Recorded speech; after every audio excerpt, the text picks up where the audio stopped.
Principal আছে। আচ্ছা, মাদ্রাসা কর্তৃপক্ষ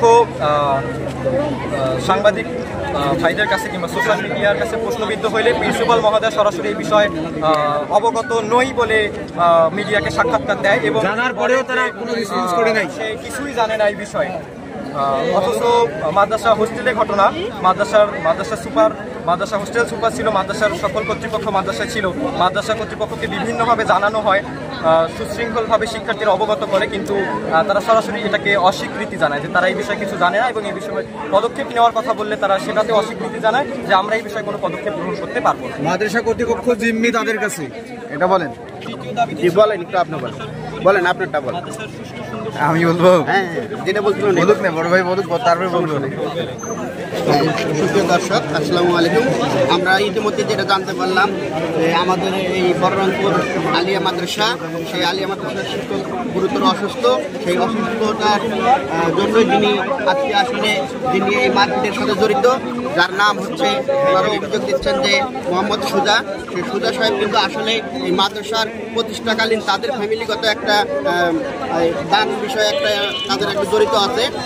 সেই কারণে ওনার একটা বাড়তি একটা প্রভাব আছে মাদ্রাসায়। সেই কারণেই এলাকার যারা নিরহ ছাত্রছাত্রী যারা আছে তারা কিন্তু মাদ্রাসার প্রশাসনের কাছে অনেকবার বিনীতভাবে অনুরোধ জানাইছে তাকে অপসারণ করার জন্য, যেহেতু তারা পারিবারিকভাবে এই মাদ্রাসার একটা নিয়ন্ত্রণ তারা সবসময় নিয়ে থাকে।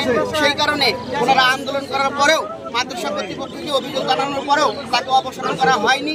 সেই প্রতিবাদে আজকের এই মানববন্ধন। তাদের দাবি যাতে করে মোহাম্মদ সুজা সাহেব তাকে যাতে এই মাদ্রাসা থেকে অবাঞ্ছিত ঘোষণা করা হয়, সেই বিষয়ে আজকের এই মানববন্ধন কর্মসূচি। ওনাদের আরও 3টা দাবি আছে।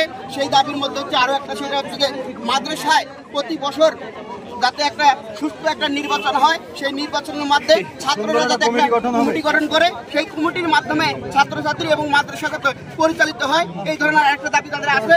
এবং আরও একটা দাবি আছে, সেটা মাদ্রাসাতে আপনাদের হলো যে প্রশাসন আছে, সেই প্রশাসনকে বিভিন্নভাবে বিভিন্ন সময় যখন অভিযোগ দেওয়া হয়, সেই অভিযোগগুলি তারা কর্ণপাত নেয় না। তার কারণ হলো এই মাদ্রাসা যিনি গঠন করেছেন তাদের ফ্যামিলিগত আছে, ঐতিহ্য আছে, সেইখানে তারা অপরাধ ঘোষণা করতেছে।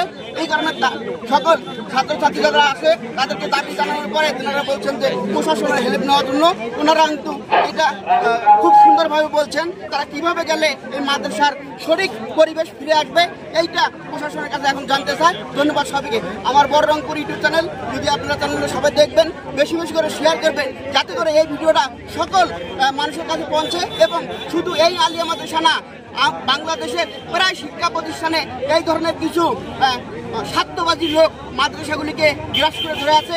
আমরা চাই ডিমলা আলিয়া মাদ্রাসার যেই ঘটনাগুলি আছে, এই ধরনের ঘটনা বাংলাদেশের আরও অনেক মাদ্রাসায় ঘটে, যাতে সরকার তদন্ত করে এইসব মাদ্রাসার সুস্থ পরিবেশ, লেখাপড়ার পরিবেশ ফিরিয়ে নিয়ে আসে। এই বলে আমি